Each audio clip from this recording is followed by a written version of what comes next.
గత ప్రభుత్వం హయాంలో పోడు భూములు పోరు భూములుగా మారాయని సీఎం రేవంత్ రెడ్డి అన్నారు. పోడు భూముల హక్కులను పోడు రైతులకు అందించేందుకు ఇందిరా సౌర గిరిజనుల పథకాన్ని తీసుకొచ్చినట్లు వెల్లడించారు ఆయన. అచ్చంపేట నియోజకవర్గంలో త్వరలోనే ప్రతి రైతుకి ఉచిత సోలార్ విద్యుత్ మోటార్లు అందిస్తామన్నారు. ఇక మహిళలను కోటీశ్వర్లుగా చేయటమే లక్ష్యంగా ముందుకు వెళ్తామన్నారు సీఎం రేవంత్ రెడ్డి. నాకు ఎంతో గర్వకారణం. ఎవరైనా నీది పాలమూరు అని అడిగినా, నువ్వు నల్లమల్ల బిడ్డవా అని అడిగినప్పుడు నాకు చాలా సంతోషం కలుగుతుంది. నా ప్రాంతం ఒక గొప్ప ప్రాంతం. ఈ ప్రాంతం నుంచి వచ్చిన వాళ్ళము మేము కష్టపడతాం, కష్టాన్ని నమ్ముకుంటామని చెప్పి గర్వంగా చెప్తా.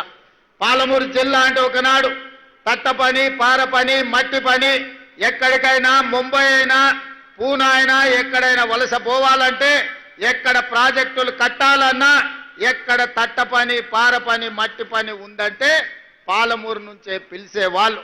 అది మనకు అవమానం కాదు.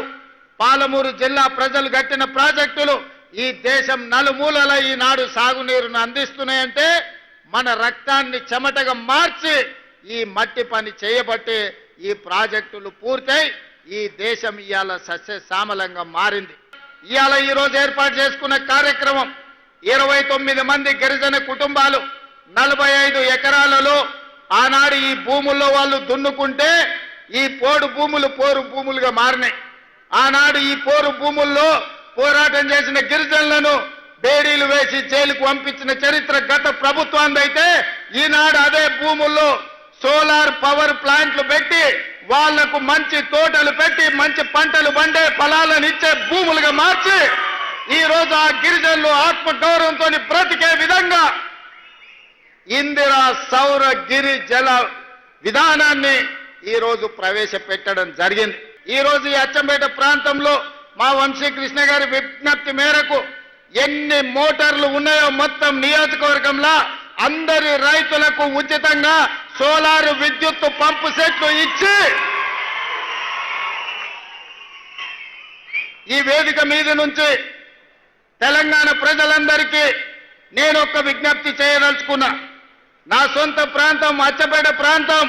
ఈనాడు ఏ రైతు కూడా విద్యుత్ వినియోగాన్ని చేసే మోటార్లు కాదు, రాబోయే 100 రోజుల్లో ప్రతి రైతుకు సోలారు విద్యుత్ మోటార్ను అందించి సోలారు విద్యుత్ ఉత్పత్తి మోటార్లకే కాదు, రేపు భవిష్యత్తులో అదనంగా సోలారు విద్యుత్తును ఉత్పత్తి చేసి ప్రభుత్వానికి అమ్మే విధంగా ఆ ఆడబిడ్డలకు 3000, 4000, 5000 ప్రతి నెల ఆదాయం వచ్చే విధంగా ఈరోజు ప్రణాళికలు రచించండి అని చెప్పి మా అధికారులకు చెప్పిన.